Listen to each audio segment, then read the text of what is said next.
네, 저희 시작하겠습니다.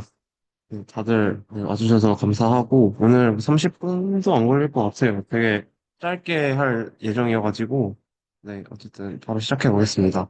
제가 할 거는 이제 GPT를 만드는 거예요. 이제 산업공학과에 맞는 GPT를 개발을 해보려고 이번에 주제를 선정을 하게 됐고요. 그래서 이 과정이 에서 뭐가 있는지 간단하게 소개 드리고, 뭐 재밌을 것 같으면 같이 해주시면 네, 감사할 것 같습니다.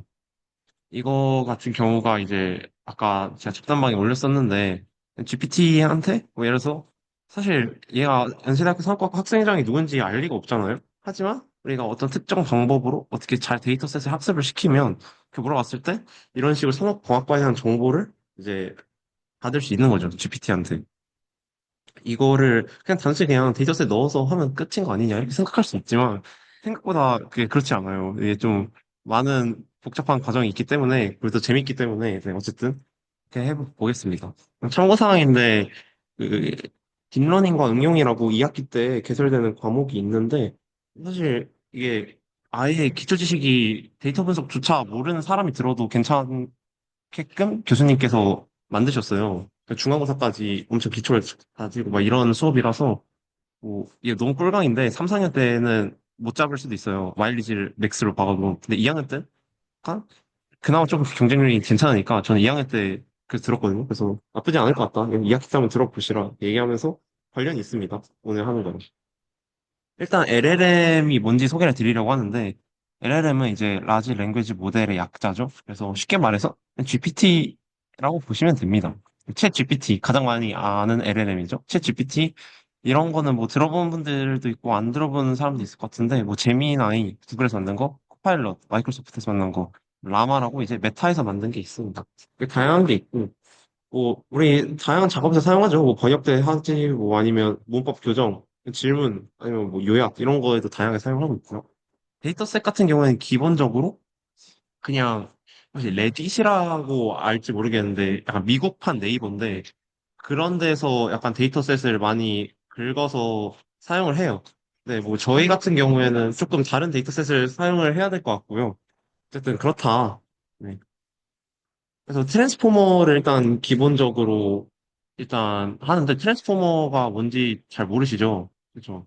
그냥 트랜스포머라고 여기서 이제 설명하려면 2시간이 넘기 때문에 굳이 설명 못 드리지만 대부분 모든 LLM의 뼈대가 되는 모델입니다. 그래서 만약에 들어오시면 트랜스포머 뭐 여기서 같이 공부한 사람도 있지만 한 번도 같이 공부를 할 것 같습니다. 그래서 이렇게 생긴 게 있다. 최근에는 뭐 이런 거 안 쓰려 노력을 하지만 아직은 트랜스포머가 더 좋아서 저도 트랜스포머 기반을 사용할 겁니다. GPT는 뭐냐? 이 끝부분 뗀 거예요. 그래서 디코더만을 떼어놓은 놓아서 사용한 게 GPT다. 디코더라는 게 이제 끝부분이라고 보시면 되거든요.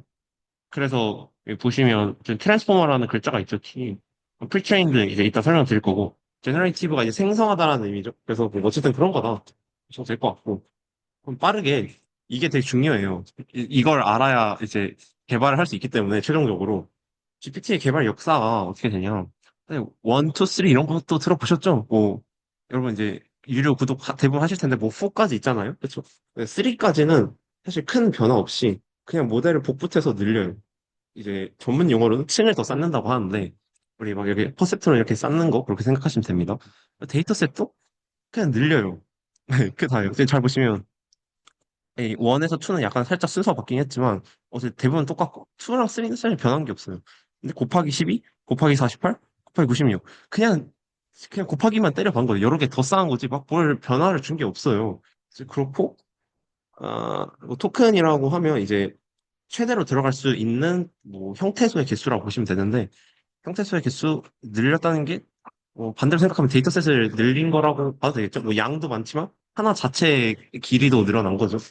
어쨌든 이런 식으로 그냥 1, 2, 3는 저절로 성능이 향상이 됐습니다. 이게 어떻게 가능하냐? 스케일링 롤하고 그냥 단순히 데이터셋 그리고 모델의 크기를 늘리면 성능이 무조건 좋아진다. 라는 법칙이 있어요. 이게 오픈AI, GPT 만든 회사에서 2019년에 낸 논문이고요. 연산량이라고 보면 이제 그냥 쉽게 설명해 연산량 굳이 설명하지 않을게요.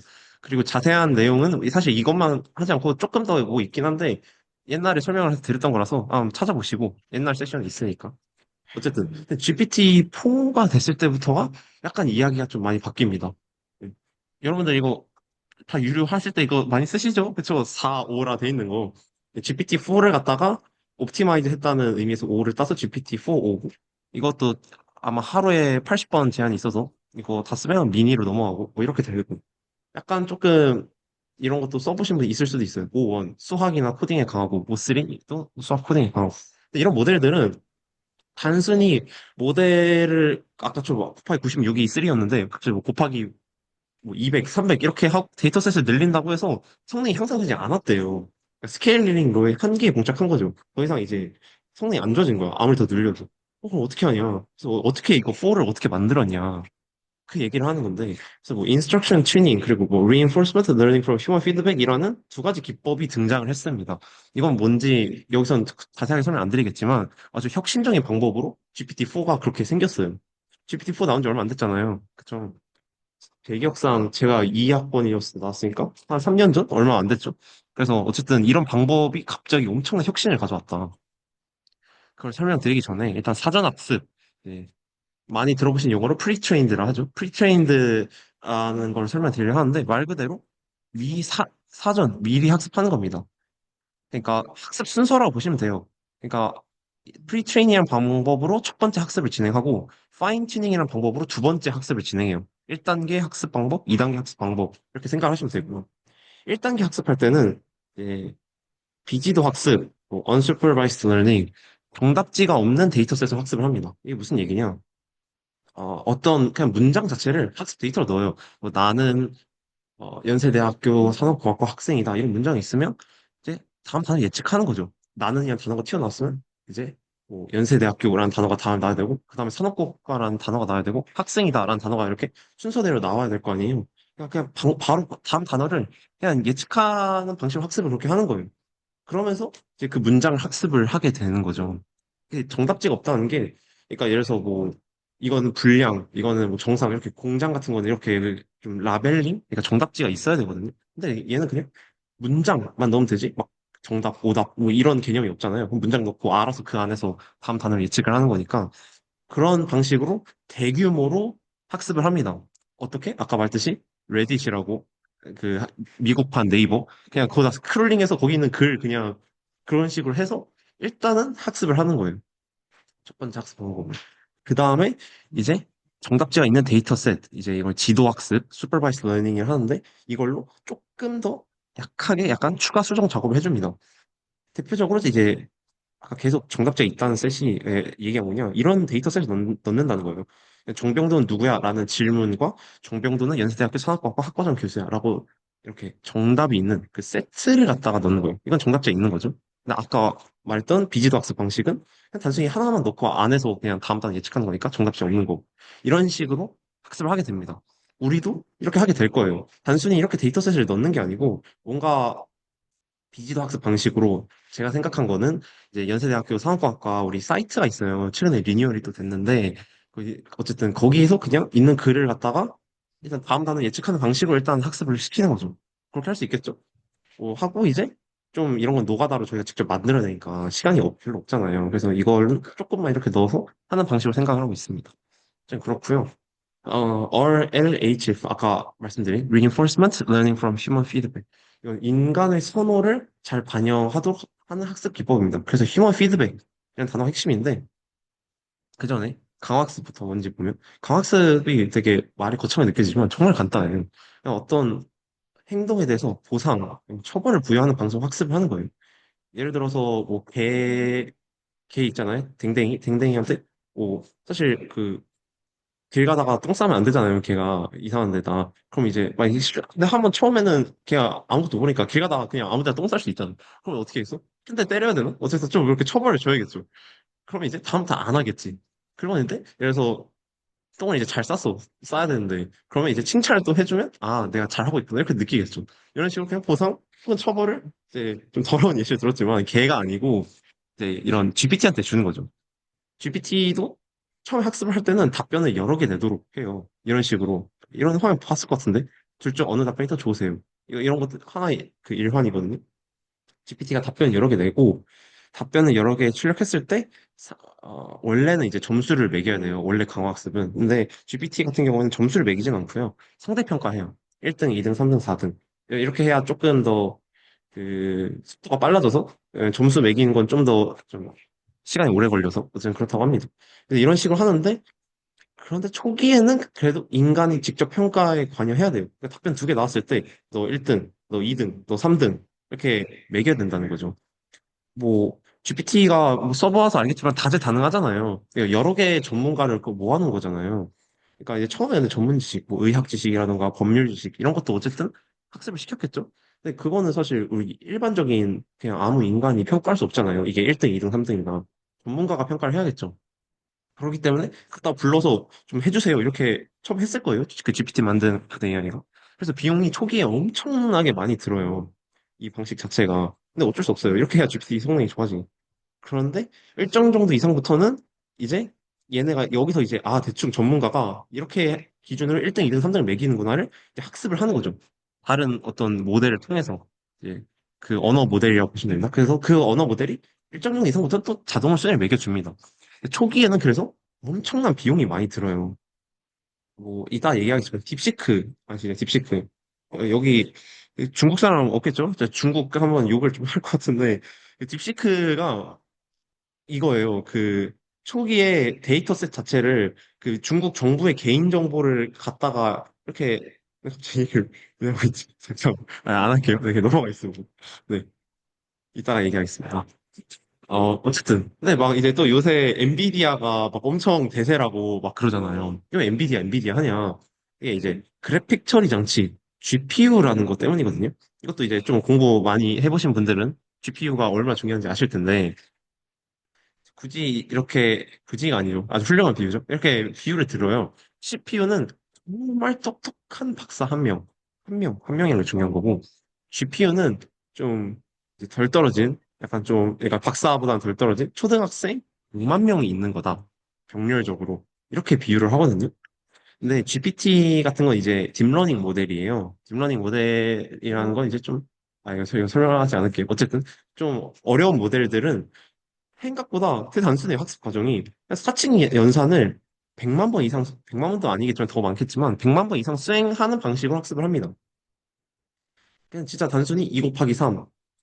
우리 여기 머신러닝과 산업응용이라는 과목 들으신 우리 이상학번 선배들은 아마 아실 텐데, 우리 백프로파게이션 막 손계산으로 계산하고 그랬잖아요. 근데 단순 손계산이에요. 진짜 그냥 곱하기만 하고, 더하기만 하고, 그런 식으로 하거든요. 그 딥러닝 같은 게. 근데 이제 그런 거를 하는데 사실 똑똑한 박사 한 명을 쓸 이유가 없어요. 왜? 아니, 초등학생도 이런 거 잘 하잖아. 단순히 사측 연산인데. 근데 GPU는 그런 단순한 작업을 할 수 있는 초등학생이 100만 명 있는 거니까 따다닥 동시에 100만 명이 그딱 계산을 하는 거예요. 근데 똑똑한 박사 한 명은 똑똑하지. 근데 사측 연산은 하나씩 해야 되잖아. 1 곱하기 2는 2, 2 곱하기 2는 4. 이렇게 하나씩 처리해야 되잖아. 근데 100만 명이 동시에 처리하는 건 당연히 속도가 다르겠죠. 그래서 GPU가 엄청 중요한 겁니다. 네. 뭐 트랜스포머가 그 행렬 기반 병렬 계산을 한다는 그런 얘기가 있어요. 뭐 나중에 공부하시면 알겠지만 그렇게 일부러 만든 거예요. GPU를 쓰려고. 그래야 또 빨라지니까. 네. 어쨌든 그렇다. 그래서 이제 여러분 이제 공정처 다 들으시죠? 공정처가 아마 코랩을 쓰는 걸로 아는데 거기서 런타임 유형 변경 이렇게 들어가시면 기본적으로는 여러분들 CPU를 쓰고 있을 텐데 GPU를 바꿀 수 있습니다. 물론 무한정은 아니고 일정 정도 무료로 제공합니다. 저 같은 경우는 이제 구독을 하는데요. 코랩을 그럴 때는 이제 더 빠른 애를 쓸 수 있고요. 또 매 학기 학교에서 GPU 서버 사용 신청. 옛날에 제가 또 방학 때 잡담방에 올렸었죠. 그게 신청하면 그렇게 쓸 수 있는 거거든요. 네, 저는 이제 월 300시간까지 쓸 수 있도록 되어 있는데 그런 것도 이제 공부 열심히 할 거면 신청하시고. 어쨌든 그런 이유로 엔비디아 그리고 GPU 그게 정말 중요합니다. 학습을 할 때. 그래서 저희도 좋은 GPU를 써서 30 GPT를 만들 거다. 이렇게 얘기를 또 드립니다. 그리고 아까 말씀드리려고 했던 이 딥시크 이야기인데, 딥시크가, 그러니까 일단 GPU 자체, 막 이런 얘기 들었을 것 같아요. 진짜 쓰레기 같은 반도체 칩으로 학습을 했는데도 불구하고 오픈 AI랑 GPT랑 성능이 비슷하다. 네, 어쨌든 얘네가 쓴 그 반도체 칩이 GPU가 엄청 안 좋은 애예요. 물론 A100보다는 아까 말한 A100보다는 좋은 애지만은 그래도 되게 안 좋은 애인데 비용 10분의 1밖에 안 들었는데 비싼 성능을 냈대요. 물론 제가 생각했을 때는 중국 정부가 개인정보를 공짜로 줘가지고 또 없지 않아 있을 거라 생각해요. 사실 이 말을 하려고 했던 건데 어쨌든 그래도 신기하잖아요. 근데 이제 그렇게 가능했던 우리 배경들을 보면 이런 것도 저희가 참고할 만한 게 저희도 돈이 없잖아. 우리가 좋은 GPU가 없잖아요. 그러니까 우리도 좀 참고해서 이런 걸 좀 잘 해야 되는데 MTP라고 원래 GPT는 아까 계속 말했듯이 다음 단어를 예측하는 그 비지도 학습 방식으로 문장을 하나 넣으면 다음 단어를 예측하는 방식으로 학습 그 문장을 학습했다 그랬죠. 근데 딥시크는 한 번에 두세 봐봐. 개 아, 다음 나 진짜 단어를 2년 만인데 내가 어떻게 획득을 해줄게. 한 거예요. 내가 가서 한 5분. 네. 그래서 한 번에 다음 단어, 다다음 단어까지 예측을 하면 시골 딥시크가 학습을 했습니다. 이렇대요. 그리고 이제 MOE라고 이건 사실 딥시크에서 처음 한 건 아니고 이제 GPT 회사도 최근에 도입한 방법이기는 한데 어쨌든 그 여러 개 전문가 그러니까 예를 들어서 수학에 강한 트랜스포머 모델 뭐 과학에 강한 트랜스포머 모델 법률에 강한 트랜스포머 모델 안에서 모델을 이렇게 여러 개 나눠 놓고 어떤 프롬프트를 쳤을 때 그러니까 문장을 입력했을 때 거기에 잘 맞는 전문가 모델을 이렇게 이용해가지고 또 출력을 하는 거예요. 근데 이거를 딥시크가 정말 잘 활용을 했다고 합니다. 그리고 FP8 연산 이거는 이제 그냥 우리 막 그런 거 있잖아요. 파이 같은 거 소수점 막 끝까지 막 계산하고 막 이런 얘기인 건데, 그러니까 딥러닝이 계산을 할 때 일반적으로 GPT는 제가 알기로 소수점 15자리까지를 기준으로 하거든요. 아까 막 곱하기, 더하기 이런 거 연산한다 그랬잖아요. 뭐 더하기는 문제 안 되지만 뭐 나누기 할 때 뭐 3 나누기 7이라는 연산을 해야 돼. 그럼 7분의 3을 갖다가 그대로 가지고 있는 게 아니에요.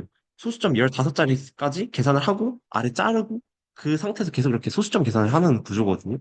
근데 보통 15자리까지 GPT는 했는데 얘는 그냥 3자리까지밖에 안 했대요, 소수점을. 아, 이게 솔직히 이래도 되나 싶은데 이렇게 해도 성능이 비슷했다. 너무 신기하죠. 그래서 물론 이제 당연히 성능이 안 좋았겠지만 비슷한 성능을 냈다는 점에서 이런 점도 저희가 참조를 할 만한 거죠. 자, 그러면 우리는 이제 산공 GPT를 만들려면 데이터셋을 어떻게 구성을 해야 되냐? 일단 노가다로 데이터셋을 만들어냅니다. 이거는 이제 저도 그렇겠지만 같이 함께한 친구들이 뭐 50개씩 만들어 와라. 이렇게 해서 데이터셋을 만들 것 같아요. 그래서 산업학과 실습실은 어디에 있어? 제4공학과 1003호다. 이런 식으로 라벨링 되어 있는 아까 말한 그 Q&A상 지도학습 기억하시죠? 그런 데이터셋을 일단 만들어야겠죠. 그렇죠. 그리고 그 데이터셋을 만든 다음에 이제 모델에 넣어야겠죠. 네, 모델. 그러니까 우리가 처음부터 아예 만든 건 아니고, 이따 얘기하겠지만, 좀 대충 만들어 놓은 지금 GPT 안에서 우리가 데이터셋을 특정 방법, 이제 로라라고 하는 방법인데, 특정 방법을 통해서 GPT를 3공 GPT로 조정하는 겁니다. 그리고 처음부터 3공 GPT 만들 수 없어요. 왜냐하면 우리는 돈이 없기 때문에, 막 그래픽 카드, 그러니까 GPU 그런 거 없잖아요. 그래서 저희 조정을 할 수밖에 없는데 돈이 없으니까 그 방법이 로라입니다. 네. 로라는 2022년에 나왔지만 지금 거의 모든 기업들에서 쓰고 있는 방법이고요. 로랭크 어댑테이션이라고 잘 보시면 제가 구조를 안 넣었네. 그러니까 딥러닝이라고 하는 게 뭐냐면요. 퍼셉트론 그 동그라미들을 이렇게 여러 층 쌓아놓은 거예요. 1층, 2층, 3층, 4층, 5층 이런 식으로 쫙 이렇게 쌓아놓은 건데 뭐 2층과 3층 사이에 인위적으로 이렇게 행렬 두 개를 넣어요. 그러니까 인위적으로 중간에 갑자기 이상한 놈을 넣는 거야. 그걸 이제 어댑터라고 해서 이게 어댑션인 건데 어댑터를 중간에 넣고 어떻게 이런 알고리즘으로 하면 이게 그 뭐야 처음부터 완전 하는 거랑 비슷한 효과를 낸다. 그러니까 처음부터 우리가 아까 계속 얘기하지만 데이터셋을 처음부터 뭐할 수가 없어요. 왜냐하면 우리는 그런 카드가 아니 그러니까 그런 GPU가 없으니까 그래서 조정을 해야 되는데 조정할 때 가장 효율적으로 할 수 있는 방법이 로라라는 거죠. 중간에 끼워 넣고 그렇게 학습을 하면 충분히 괜찮다. 네, 이건 뭐 잘 이해 못 하셔도 되고요. 네, 이런 방법이 있다. 이렇게 알고 계시면 좋을 것 같습니다. 네, 거의 마지막 페이지인데 자, 프로젝트를 어떻게 진행할 건지 말씀드리려고 해요. 아까 말씀드렸지만 처음부터 GPT를 만들 수가 없어요. 그래서 이미 있는 모델을 갖다 와서 조금 수정할 거고요. 챗 GPT는 이제 GPT-2인가 3까지밖에 공개를 안 했고요. 네, 4부터는 공개를 안 했어요. 네. 이것도 좀 웃긴데, 이름은 오픈 AI면서 오픈을 하는 게 없어요. 오픈 AI가. 좀 어이가 없는데, 그래서 그거잖아요. 일론 머스크가 소송 걸었잖아요. 너네 공개하라고. 일론 머스크가 창업한 거예요. 오픈 AI. 뭐 하여튼 간에. 너무 TMI였는데 어쨌든 GPT는 모델을 공개 안 해가지고 근데 페이스북에서는 또 지네들이 만든 GPT가 있거든요. 라마라고. 그래서 그 페이스북에서 만든 거를 갖다가 저희는 이용할 계획입니다. 네. 근데 조금 커가지고요. 모델이 제 생각에는 조금 컴퓨터 성능이 딸리는 컴퓨터를 가지고 계시면 약간 작업을 직접 하기 힘드실 것 같아요. 네, 그래서 뭐 좀 컴퓨터 성능이 좋은 그런 컴퓨터로 저희가 만나서 좀 나눠서 하거나 그렇게 해야 될 것 같아요. 그리고 뭐 구조도 저희가 바꿀 수 있습니다. 왜냐면 다 공개가 되어 있으니까. 그리고 데이터셋을 일단 많이 구축해야겠죠. 노가다로 아까 말씀드린 것처럼 노가다도 하고 산공 홈페이지 크롤링 좀 해도 되고 수강 편람 있잖아요. 우리 막 졸업 요건 같은 거, 막 복전 같은 거 이런 것도 정리되어 있으니까 PDF도 넣어서 학습시키고 이런 식으로 전 진행할 것 같고요. 그 다음에 아까 강화학습 기억하시죠? 답변 여러 개 냈으면 너 1등, 너 2등, 너 3등 이렇게 해서 학습시키고 로라 중간에 끼워 넣어가지고 더 효율적으로 조금 수정을 해주고 GPU가 계속 얘기하지만 절대적으로 많이 필요해요. 제 생각에는 한 $50 정도는 필요할 것 같은데, 우리나라 돈 7만, 8만 원인가? 근데 우리 그때 아직 허락을 받지 않았습니다만, 저희 운영진한테 돈 많으니까 좀 지원해 줄 거라고 믿어요, 저희 운영진이. 그래서 그렇게 GPU를 좀 쓸 생각이고, 그 다음에 최종적으로 또 성능을 평가를 해야겠죠. 그러니까 우리 주관적으로 딱 봤을 때, 답변 잘 나온 것 같은데? 잘 못 나온 것 같은데요? 이런 식으로 저희가 좀 주관적으로 하긴 좀 그렇잖아요. 그래서 이런 또 평가 방식들이 있어요. 블루스코어나 뭐 이런 여러 가지 벤치마크라고 하는데 뭐 이런 거에 대해서 좀 얘기를 해보면서 우리가 최종적으로 런 성능을 나왔습니다를 객관적으로 제시할 수 있는 이렇게 약간 좀 거기까지 생각을 해보고 있었습니다. 그리고 이런 것도 조심을 해야 돼요. 네. 모르거나 없는 사실은 제공할 수 없다고 말할 수 있어야 되고 19금 정치적 발언 할 수 없도록 규제해야 됩니다. 최근에 딥시크 나왔을 때 막 그런 장난 많이 쳤다 하잖아요. 막 시진핑 죽어라 이렇게 하는데 그건 못 말하니까 시 말해봐, 진 말해봐, 핑 말해봐 이런 식으로 해가지고 이어 붙여봐, 시진핑 죽어라, 오 막 이런 무슨 밈이 돌았던 것 같은데 이제 당연히 지금 막혔겠죠, 딥시크에서. 근데 이런 식으로 악용할 수 있는 것도 막을 수 있어야겠죠. 그래야 진짜 충분히 좋은 GPT겠죠. 그래서 뭐 모르는 사실 뭐 이거 인터넷에서 따온 건데 뭐 신상호의 하이디라고 운동 사건의 영향을 설명해줘. 뭐 이런 게 있었겠어요? 근데 이렇게 설명하는 거 안 되겠죠. 이제 저희 이야기로 좀 바꿔주면 고려대학교 산업공학과에 뭐 그런 걸 알려줘 했을 때 이제 연세대학교 산업공학과 졸업 요건 이렇게 말해버리는 거죠. 고려대학교를 물어봤는데 죄송합니다. 저는 연세대학교 책보심으로 고려대학교에 대한 정보를 제공할 수 없습니다. 라고 해야 깔끔하겠죠. 이런 것도 저희가 고려를 할 수 있어야 되겠고요. 그 다음에 이제 또 이런 장난 많이 치죠. 정치적 발언. 너는 윤석열 대통령이 탈될 것 같아? 뭐 이렇게 하면 말할 수 없습니다. 이렇게 대답을 해야겠죠. 이런 것도 저희가 신경을 써서 최종적으로 아주 훌륭한 GPT를 만들어야 된다라고 말씀을 드리고 싶습니다. 네, 저는 여기까지입니다. 네, 감사합니다. 혹시 질문 있을까요? 네, 짧게 받아볼게요. 질문.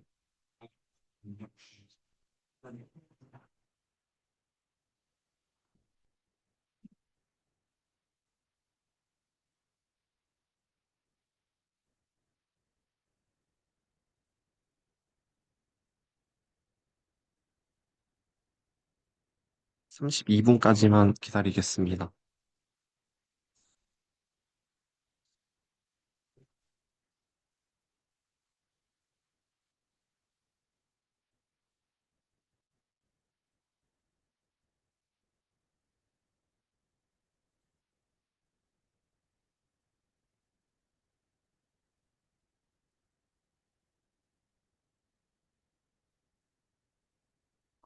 네, 또 질문 없으신 것 같아서 네, 여기까지 하도록 하겠습니다. 네, 다들 네, 수고 많으셨습니다.